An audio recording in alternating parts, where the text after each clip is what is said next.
teman-teman calon SKM. Kita ketemu lagi di mata kuliah metodologi penelitian. Kali ini kita akan mempelajari mengenai penelitian kesehatan, spesifiknya tentang penelitian kuantitatif. Oke, yuk next.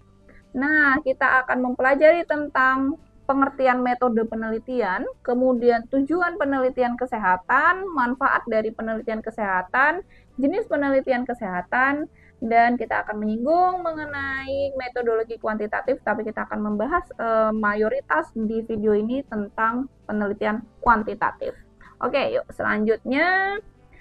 Sebenarnya metode penelitian itu apa? Metode penelitian itu adalah cara ilmiah untuk mendapatkan data, oke, dengan tujuan dan kegunaan tertentu. Yuk, next-nya. Nah, cara ilmiah ini didasarkan pada ciri-ciri keilmuan ada 3. Yang pertama rasional, yang kedua empiris, yang ketiga sistematis. Rasional ini cara-cara yang masuk akal sehingga terjangkau penalaran manusia. Jadi harus masuk akal ya teman-teman untuk penelitian ilmiah. Kemudian yang empiris ini adalah cara-cara yang dapat diamati oleh indera manusia. Jadi orang lain dapat mengamati dan mengetahui cara-cara yang kita gunakan. Kemudian sistematis adalah proses penelitian menggunakan langkah-langkah tertentu yang sifatnya logis. Jadi langkah-langkahnya terstruktur. Oke, berikutnya data sendiri itu ada empiris atau teramati, kemudian akurat, di sini valid dan reliable. Oke, kita bahas valid dan reliable. Mungkin teman-teman pernah dengar di mata kuliah biostatistik. Jadi valid adalah derajat ketepatan antara data yang sesungguhnya terjadi pada objek dengan data yang teman-teman kumpulkan. Kemudian reliable itu apa? Reliable kata lainnya adalah derajat konsistensi, kemudian keajekan, keandalan, dan presisi data dalam interval waktu tertentu. Oke, ada catatan di sini teman-teman. Data yang valid pasti reliable dan objektif. Itu pertama. Yang kedua, data yang reliable belum tentu valid. Oke, catat. Yang ketiga, data yang objektif belum tentu valid. Yuk, next berikutnya. Tujuan dan kegunaan dari penelitian metodologi penelitian. Yang pertama, tujuannya yaitu untuk penemuan, kemudian berikutnya pembuktian, yang ketiga untuk pengembangan.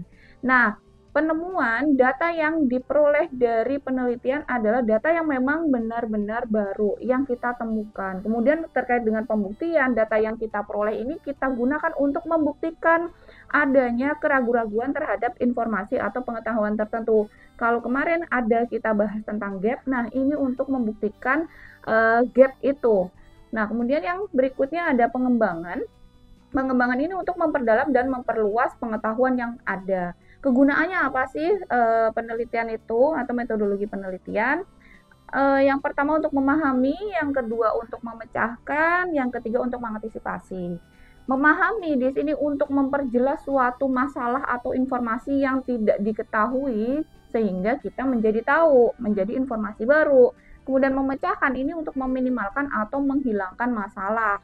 Kalau misalnya, misal teman-teman K3 di tempat penelitiannya ada masalah kecelakaan kerja yang sifatnya kecil-kecil, misal tersandung, tergores dan segala macam. Nah, dengan penelitian ini diusahakan sehingga bisa hasilnya nanti menjadi kebijakan untuk menghilangkan masalah atau kecelakaan kerja tersebut. Kemudian mengantisipasi untuk mengupayakan agar masalah tidak terjadi lagi di tempat penelitian teman-teman. Oke, selanjutnya manfaat penelitian kesehatan sebenarnya untuk apa? Ada 5. Yang pertama sebagai gambaran status kesehatan individu, kelompok, dan masyarakat. Yang kedua, gambaran kemampuan sumber daya dan kemungkinan untuk mendukung pelayanan kesehatan. Ini biasanya teman-teman AKK ini. Kemudian yang ketiga, determinan masalah kesehatan dan alternatif pemecahan masalah. Ini general ya untuk semua peminatan. Kemudian yang keempat, dasar kebijakan pelayanan kesehatan. Ini biasanya fokusnya jadi untuk teman-teman AKK ya. Nah, yang kelima, gambaran kemampuan pembiayaan, peralatan, dan SDM baik secara kuantitas dan kualitas. Oke, next. Nah, ini kita recall materi dari mata kuliah epidemiologi, masih ingat teman-teman, terkait jenis penelitian kesehatan ada deskriptif dan ada analitik. Deskriptif di sini kalau teman-teman ingat ada case report, kemudian case series, kemudian ada ekologi dan cross sectional. Nah, analitik di sini ada observasional, dibagi observasional, kemudian eksperimen. Observasional itu ada case control, kemudian cohort, kemudian eksperimen ada yang true eksperimen dan quasi eksperimen. Quasi eksperimen yang biasanya digunakan oleh teman-teman pada saat melakukan atau membuat skripsi. Oke, yuk berikutnya. Nah, sebenarnya kualitatif dan kuantitatif ini apa bedanya? Kapan harus pakai kualitatif, kapan pakai kuantitatif? Yuk kita bahas selanjutnya. Oke, sebelum ke sana kita pelajari dulu tentang, kita diskusikan tentang pengertian dari kuantitatif dan kualitatif. Jadi kuantitatif, kalau kuantitatif kita bahas kuantitatif dulu. Kuantitatif ini adalah metodologi yang berlandaskan pada filsafat positivisme dan digunakan untuk meneliti pada populasi atau sampel tertentu. Pengumpulan datanya pakai instrumen. Jadi ada instrumen penelitian yang teman-teman kenal sebagai kuesioner. Kemudian dianalisis menggunakan uji statistik tertentu dengan tujuan menguji hipotesis. Oke, yang diuji adalah hipotesis. Sedangkan di kuali ini adalah metodologi yang landasannya adalah post-positivisme, digunakan di kondisi objek yang alamiah. Nah, peneliti adalah instrumen kunci. Ini harus kita tekankan. Instrumen kunci adalah si peneliti, bukan daftar pertanyaan, bukan kuesioner. Tidak ada kuesioner di kualitatif.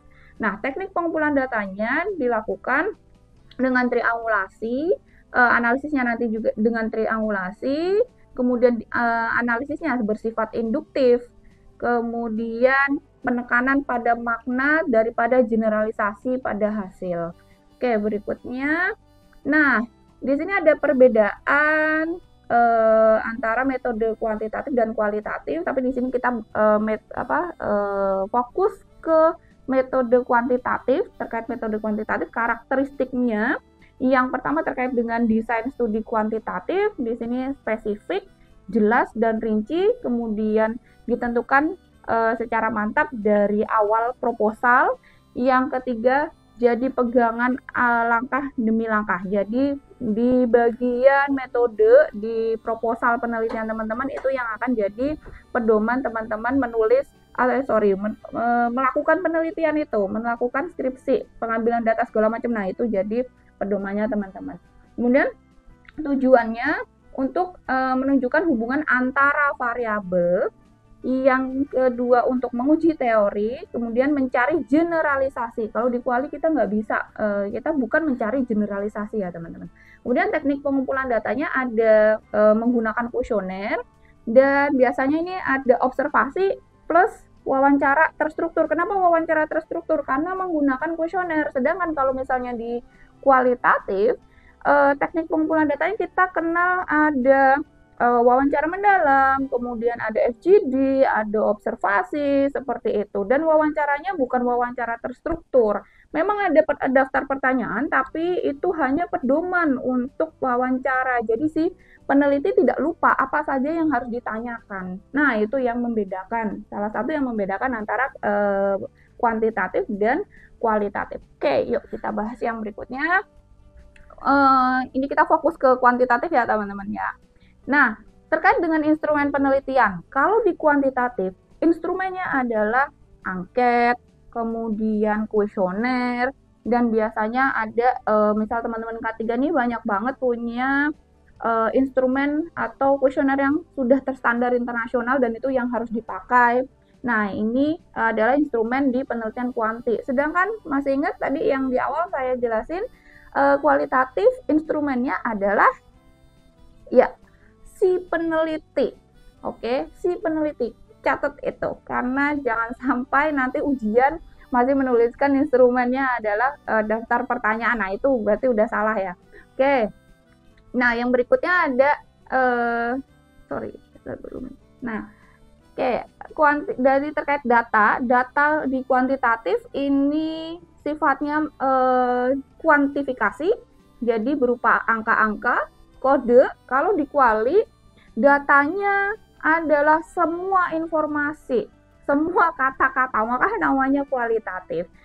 Oke, nah hasil pengukuran variabel yang dioperasikan menggunakan instrumen. Terkait dengan sampel, sampelnya ini kalau di kuanti itu besar, membutuhkan sampel yang lebih besar dibandingkan kuali dan harus representatif. Kalau bisa random dan sudah ditentukan sejak awal, maksudnya kalau misal dari hasil perhitungan sampel 100, ya berarti nanti sampel minimalnya harus dapat 100 gitu. Tapi kalau misal di kuali sampelnya itu kecil, memang lebih kecil daripada kuantitatif gitu.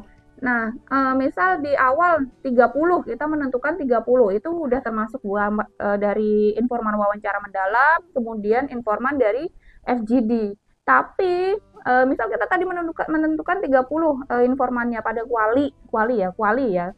Nah, itu bisa berubah sepanjang pengambilan data karena tergantung dari informasi yang dikumpulkan apakah sudah jenuh atau belum. Oke, ini itu akan kita bahas di pertemuan berikutnya, di video berikutnya terkait kualitatif, metode kualitatif. Oke, yuk berikutnya.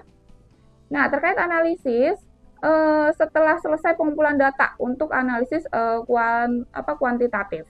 Jadi menggunakan uji tertentu, kemudian secara deduktif, kita misal tadi pakai uji hipotesis, misal regresi logistik, yang paling banyak nih chi-square, gitu. Oke. Nah, hubungan dengan responden ini dibuat berjarak. Sebisa mungkin si peneliti ini sifatnya objektif, jadi tidak mempengaruhi, tidak menggali di luar yang sudah tertulis di kuesioner. Nah, kedudukan peneliti lebih tinggi daripada responden karena peneliti posisinya di sini dia harus menanyakan pertanyaan-pertanyaan terkait yang ada di kuesioner. Jangka pendek sampai hipotesis bisa dibuktikan.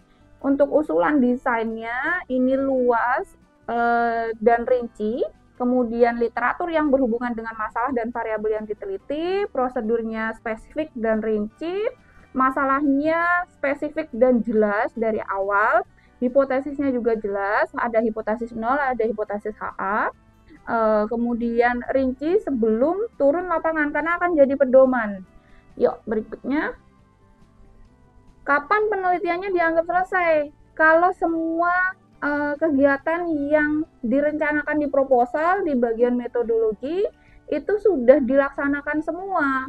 Sedangkan kalau misalnya di kualitatif, walaupun misal sudah ditulis secara rinci, sudah dilaksanakan, yang ada di proposal sudah dilaksanakan, belum tentu itu selesai. Karena tergantung datanya sudah jenuh atau belum. Jadi ada istilah jenuh. Kapan data itu jenuh? Kalau di kualitatif datanya jenuh, semisal sudah mendapatkan data yang berulang-ulang. Gitu saya menanyakan responden A gitu kan.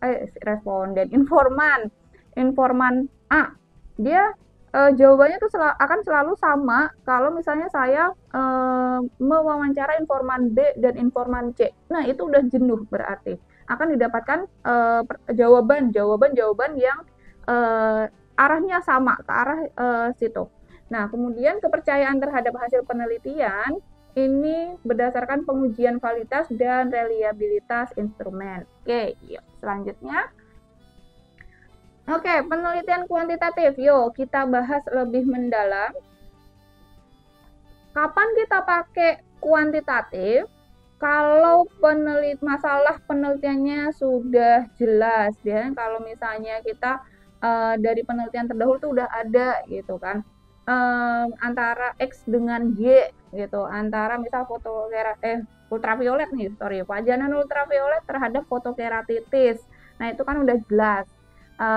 Ada variabel X, ada variabel Y. Tapi kalau di kuali itu belum tentu ya, belum tentu. Jadi masalahnya bisa akan lebih melebar, kita akan menemukan informasi-informasi baru kalau di kualitatif. Tapi kalau di kuanti kita on track sesuai dengan proposal yang sudah kita susun. Nah, ingin mendapatkan informasi yang luas, tidak mendalam dari suatu populasi. Gambarannya kalau ada danau, kalau kuantitatif itu kita lihat danau itu dari permukaannya. Kalau misalnya kualitatif, kita menyelam di danau tersebut. Jadi kalau kuanti, kita lihat apa aja yang ada di permukaan danaunya. Kita mendeskripsikan, oh ada flamingo, oh ada burung, oh ada capung. Nah, kalau misalnya kualitatif kita menyelam di danau tersebut, kemudian kita deskripsikan apa aja yang ada di dalam danau tersebut. Oh, ternyata ada ekosistem air yang banyak sekali. Nah, itu gambaran bedanya antara kuanti sama kuali. Ingin mengetahui pengaruh perlakuan atau treatment tertentu terhadap efeknya. Nah, ini misal teman-teman pengen melakukan eksperimen, kuasi eksperimen. Ingin menguji hipotesis, pasti kalau misal di kuanti kita uji hipotesisnya. Ingin data yang akurat berdasarkan fenomena empiris dan dapat diukur. Yang terakhir, ingin menguji keraguan terhadap validitas pengetahuan atau teori tertentu. Ya. Oke, terkait kompetensi peneliti, jadi selama melakukan metode penelitian kuantitatif ini, teman-teman kalau misalnya yang kuanti ya, harus berwawasan luas di bidang atau topik yang teman-teman ambil. Kemudian mampu menganalisis masalahnya secara akurat, mampu menggunakan teori yang betul, yang tepat, paham jenis penelitian kuanti yang tadi kita sebutkan, kemudian paham teknik samplingnya, mampu menyusun instrumen yang teruji validitas dan reliabilitasnya, mampu mengumpulkan data dengan kuesioner, bisa wawancara ya, harus bisa wawancara teman-teman. Mampu mengorganisir tim, kalau misalnya teman-teman punya enumerator atau ada yang membantu.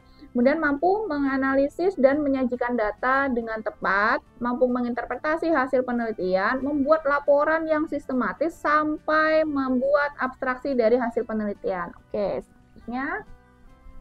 Nah, ini ya tadi desain penelitian, penelitian kuantitatif jangan dilupakan bahwa ada yang penelitian kuantitatif ini ada deskriptif dan analitik. Biasanya ada yang menyebut survei ini sebagai cross-sectional, kemudian ada juga studi kasus, kalau analitik ada observasional dan eksperimen. Oke, sekian video kali ini tentang penelitian kuantitatif. Kita bahas selanjutnya lebih mendalam di kelas. Sampai bertemu lagi, sampai bertemu di kelas teman-teman SKM. Bye-bye.